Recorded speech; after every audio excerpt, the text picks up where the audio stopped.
Alright, so today we'll be looking at factoring ax squared plus bx plus c where a equals 1. Now, in the past we've done factoring by greatest common factor, so we've talked quite a bit about that. Okay, and so factoring by greatest common factor, this binomial right here, and you can do trinomial too, alright, is that you notice, oh, I can divide out a 3x out of both. Okay, and so what we're doing is we're essentially saying, okay, what are the factors of 3x squared minus 15x? And it would be 3x times x minus 5. So those are the factors of it. And so that's what we're going to do with a trinomial where you don't have a greatest common factor. So we're going to talk about that first in a second. But before we get there, we're going to actually talk about the factoring flowchart and how do we get there. Alright, so this is the factoring flowchart, and it is all pretty much set up. It is actually located online. You can find this anywhere, and plus you can also find this in the message boards. Okay, but the factoring flowchart, it always starts off with the greatest common factor. You're going to look for it, and then you're going to factor that out. Now, if you don't have any, you go on to the next question it asks. But if you do have some, you factor out the greatest common factor, leaving the greatest common factor times the quotient. Okay?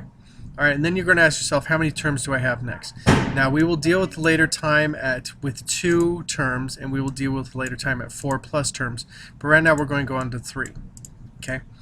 Now, we won't talk about perfect square trinomials just yet, so don't go off into this path. So go over to the no. Okay? And we're going to go to the coefficient of the first term being 1. And if it's a yes, we're going to factor the easy way, which is right here.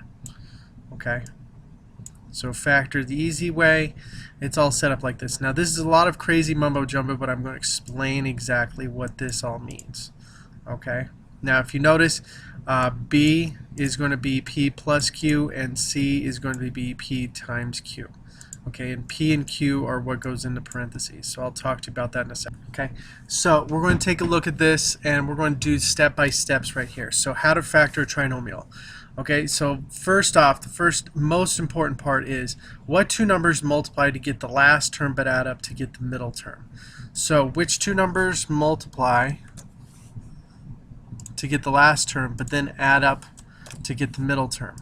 Okay, and if we think of all our factors, okay, we know that -1 times 14, there's also 1 times -14, there's also 2 times -7, and -2 times 7.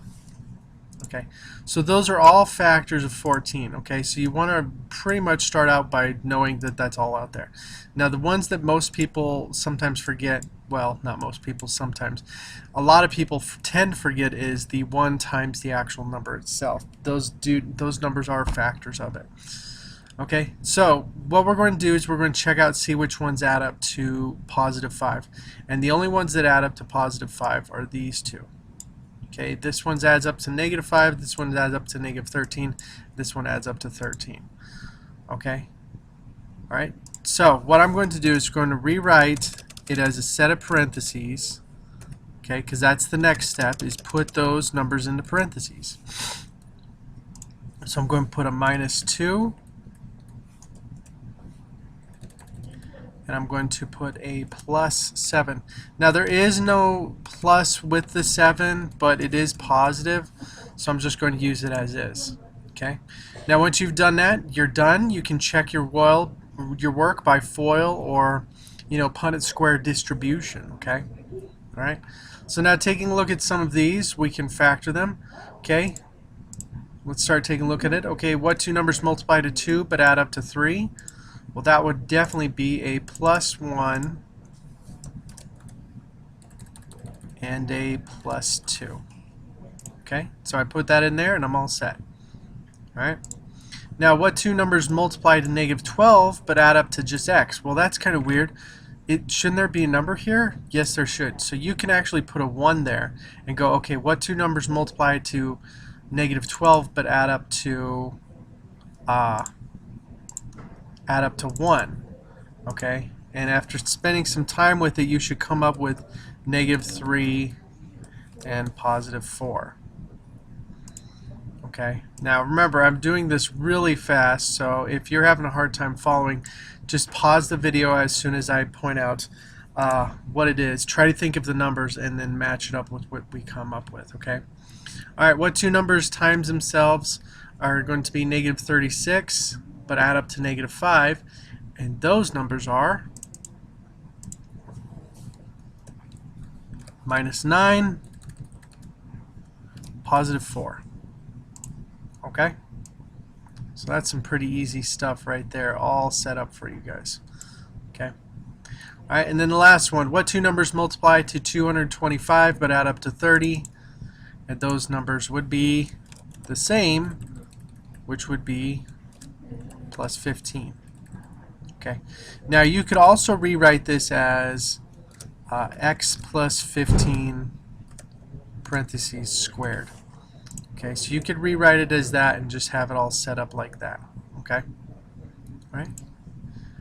Alright, that's pretty much it for factoring ax squared plus bx plus c, where a equals 1.